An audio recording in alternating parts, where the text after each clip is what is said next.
21,777 का जो लो बना फ्राइडे का, अब वो हार्ड बॉटम है। हार्ड बॉटम क्या होता है?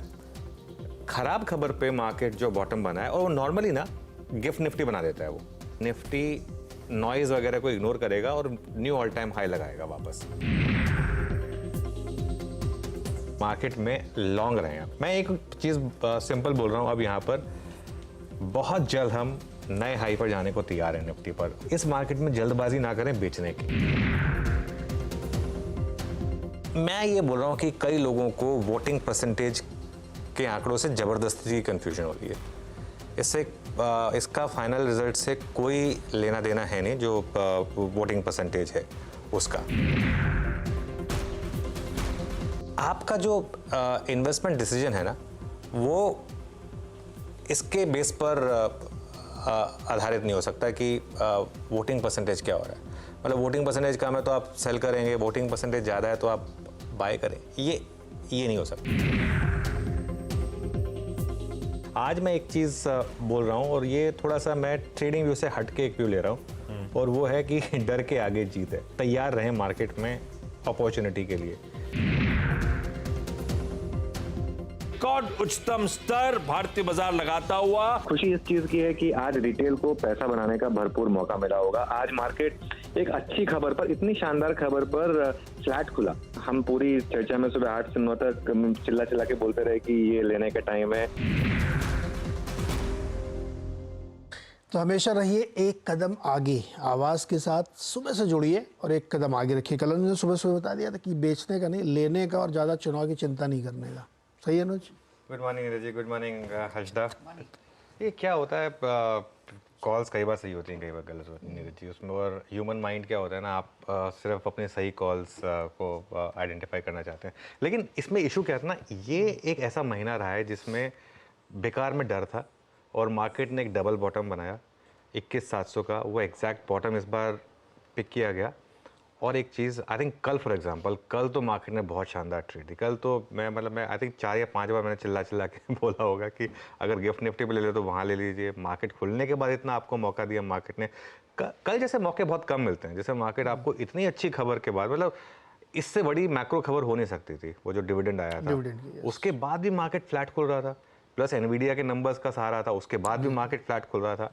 ऐसे मौके मार्केट कभी कभी देती है मार्केट, ऐसे जिसे कहते हैं ना चैरिटी। हाँ, स्क्रीन पे ट्रेड, वरना सब काम गैप अप गैप डाउन में जाता है। कल मार्केट ने आपको 15 मिनट तक स्क्रीन पर ट्रेड दिया, और उसके बाद वो वहां से घूमा। अब क्या करना है मेरे ख्याल से, अब बारी है बैंक निफ्टी की।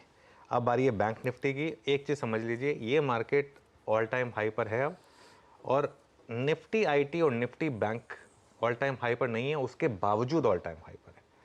निफ्टी आईटी तो ऑल टाइम हाई से बहुत दूर है, निफ्टी बैंक भी नहीं है अभी ऑल टाइम हाई पर, फिर भी निफ्टी ऑल टाइम हाई पर। ये आपको क्या बता रहा है? एचडीएफसी बैंक 15% दूर है ऑल टाइम हाई से। ये आपको क्या बता रहा है? इन्फोसिस कितना दूर है अपने ऑल टाइम हाई से, ये देखिए। टीसीएस कितना दूर है। इसका मतलब क्या है? मिड कैप लगातार ऑल टाइम हाई हिट कर रहा है। ये मार्केट जो है ब्रॉड बेस्ड है, हर तरफ रैली हो रही है, रोज कोई ना कोई नया लीडर मिल रहा है। एफएमसीजी, ऑटो, मेटल्स, केमिकल्स, कभी कोई, कभी फार्मा, कभी कुछ। और एक और चीज़ मैं क्यों कह रहा हूँ Nifty bank all time high लगाएगा, एक तो कल एफआईआई की बाइंग शुरू हुई है, ठीक है। शॉर्ट्स की तो धुलाई होनी थी, हमने ये बात भी की थी कि ये यहाँ से लेकर रिजल्ट तक ये सारे शॉर्ट्स कवर करेंगे एक्सपायरी तक।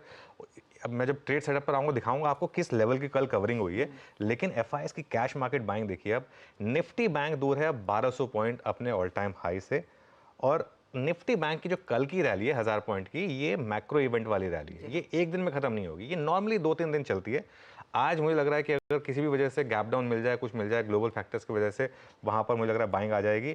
मंडे या ट्यूसडे को, मेरा व्यू ये है, मंडे या ट्यूसडे को bank Nifty all time high लगा देगा बिफोर वेंसडे की जो मंथली एक्सपायरी है। उससे पहले पॉसिबल है 49,974, वो जो 50,000 का जो पेंडिंग जो मामला है, वो 50,000 का हिट हो जाएगा।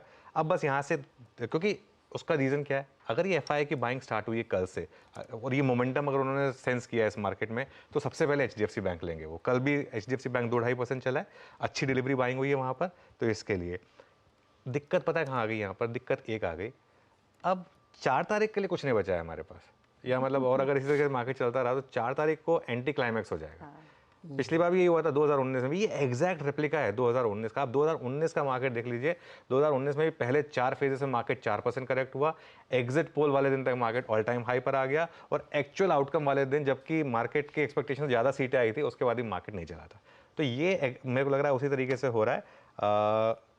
जो अपसाइड सरप्राइज है ना, वो खत्म हो रहा है। अब कोई अपसाइड की वो शॉक वाला इवेंट नहीं है। 21,700 पे जब हम थे, अगर उसमें ऐसा रिजल्ट आया था तो आपके पास एक 5-6% चलने की वो थी। अब 6% हम ऑलरेडी चल चुके हैं, और हो सकता है 3-4% रिजल्ट तक और चल जाए, उसके बाद जगह नहीं बचेगी उस दिन चलने के लिए। ये एक इकलौती दिक्कत है, लेकिन खैर इन्वेस्टर ट्रेडर्स को तो खैर अच्छा पैसा बन रहा है, बने रहे इसमें एटलीस्ट 3 तारीख तक बने रहे, उसके बाद देखेंगे क्या करना है। चले तो 3 तारीख तक बने रहे, उसके बाद देखते हैं क्या होगा, क्योंकि वहां उसके बाद भी ऑफ कोर्स वो इलेक्शन रिजल्ट्स, फिर सरकार का बनना, कैबिनेट फॉर्म होना, और उसके बाद वो बड़ा up trigger of course budget वाला भी आएगा।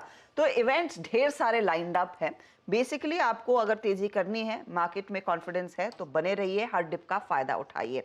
गिफ्ट निफ्टी वैसे काफी रिकवर हो चुका है, क्योंकि सुबह 7 बजे हमने देखा था 58 पॉइंट की गिरावट थी, अब सिर्फ 27 पॉइंट ही नीचे रह गया है। Let's see how it plays out. लेकिन दिन शुरू करते हैं फिर हेडलाइंस के साथ। बिल्कुल हर्षिता, और शो की शुरुआत करते हैं फिर आज की हेडलाइंस के साथ।